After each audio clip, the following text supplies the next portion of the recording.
Hello అండి అందరికీ. Wife of సూర్య కథకు స్వాగతం. ఇక ఆలస్యం చేయకుండా కథలోకి వెళ్దాం. చందు ఆటోలోంచి చూసేసరికి అది గమనించిన బైక్ డ్రైవ్ చేసే వ్యక్తి వేగంగా ఆటోని తప్పించుకుని వెళ్ళిపోతాడు. ఆ విషయాన్ని అంతగా పట్టించుకోకుండా ఇల్లు రావటంతో సరే వీరన్నా నేను వెళ్తాను అని చెప్పి తాను తీసుకున్న సామానుతో ఇంటిలోకి వెళ్ళిన చందుని ఆడుకుంటూ ఉన్న పిల్లలు ఇద్దరూ అమ్మా అని తల్లి దగ్గరకు వస్తారు. చిన్ను తన తల్లికి సాయంగా చందు చేతిలో ఉన్న చిన్న కవరును అమ్మా నేను పట్టుకుంటాను అని చెప్పి ఆమె దగ్గర నుండి తీసుకుని వెళ్ళి ఇంట్లో పెడుతుంది. అంటూ చందు వెనకనే వెళ్తూ అమ్మా నాకు బిస్కెట్ కావాలి అని అడగటంతో కవర్లో ఉన్న బిస్కెట్ ప్యాకెట్స్ తీసి చిన్ను బంటులకు ఇద్దరికి చెరొకటి ఇస్తుంది. ఇంతలో చందు ఫోన్ రింగ్ అవుతుంది. ఎవరు అని చూసేసరికి నాన్న కాలింగ్ అని వస్తుంది. కాల్ లిఫ్ట్ చేసి హా నాన్న చెప్పండి ఎలా ఉన్నారు అని అడుగుతుంది. మేమంతా చాలా బాగున్నాం తల్లి. పిల్లలు ఇద్దరు ఎలా ఉన్నారు? ఎంత చెప్పినా వినకుండా నీ నిర్ణయం నువ్వు తీసుకున్నావు అంటూ బాధగా అంటాడు చందు తండ్రి. ఇంతలో చందు తల్లి అతడు మాట్లాడుతుండగానే అతడి నుండి ఫోన్ లాక్కుని ఆ అమ్మ చందు మేమంతా బాగానే ఉన్నాం. నువ్వు పిల్లలు ఎలా ఉన్నారు? మన చక్రికి ఒక మంచి సంబంధం వచ్చింది. పెళ్లి చూపులకు రేపు వెళ్తున్నాం కాబట్టి నువ్వు కూడా వస్తే బాగుంటుంది అంటుందామే. చందుని మాట్లాడనివ్వకుండా ఆమె చెప్పాలనుకున్న విషయాన్ని టకాటకమని చెప్పేస్తుంది. చక్రికి మ్యాచ్ వచ్చింది. అయితే అమ్మ చెప్పింది నిజమే. నేను ఇంట్లో నుండి బయటకు వచ్చిన తర్వాతనే తమ్ముడికి పెళ్లి సంబంధం వచ్చింది అని మనసులో అనుకుంటుంది. ఏం చందు ఏం మాట్లాడవేంటి? నువ్వు రావాలి వినిపిస్తుందా అంటుందామే. వాళ్లను బాధ పెట్టడం ఇష్టం లేని చందు అప్పటికి వస్తానమ్మా నేను లేకుండా నా తమ్ముడి పెళ్ళి ఎలా జరుగుతుంది అంటుంది.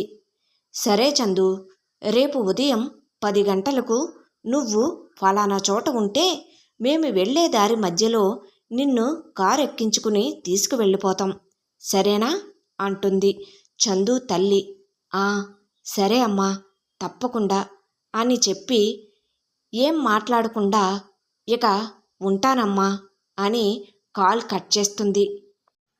చక్రి పెళ్లి సంబంధం గురించి మాత్రమే అమ్మ నాకు కాల్ చేసి ఉంటుంది తప్ప నా మీద ఉన్న ప్రేమతో మాత్రం కాదని నాకు తెలుసు అమ్మా అని అనుకుని తన పరిస్థితికి తనలో తాను నవ్వుకుని మార్కెట్ నుండి తీసుకువచ్చిన కూరగాయలను సర్దుకుంటుంది.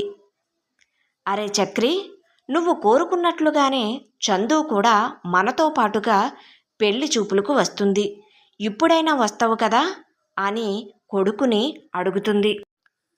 అక్క వస్తే నేను వస్తానని చెప్పినందుకు తీసుకువస్తున్నారు కానీ లేకపోతే తనని పిలవవు అని నాకు మాత్రం తెలియదా అమ్మా అని అనుకుంటూ ఓ అలానా అమ్మా అక్క కూడా వస్తాను అని చెప్పిందా?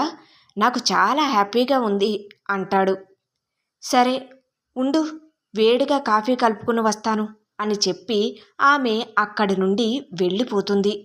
ఒకసారి అక్కకి కాల్ చేద్దాం అని చక్రి చందుకి కాల్ చేస్తాడు. అక్క ఎలా ఉన్నావు అంటాడు. నేను బాగున్నా చక్రి ముందుగా నీకు కంగ్రాట్స్ అంటుంది. అప్పుడే ఎందుకక్క ఇంకా మొదటి మెట్టు మీదనే ఉన్నాను అంటాడు. నా తమ్ముడిని చేసుకునే అమ్మాయి తప్పకుండా గొప్ప అదృష్టవంతురాలు అయి ఉంటుంది అంటుంది చందు. అక్క నువ్వు కూడా రేపు వస్తున్నందుకు నాకు చాలా సంతోషంగా ఉంది. నా లైఫ్లో జరిగే ప్రతి విషయంలో నీ భాగస్వామ్యం లేకుండా ఏం జరగదక్కా అని తన అక్కపై ఉన్న ప్రేమను వ్యక్తపరుస్తాడు చక్రి.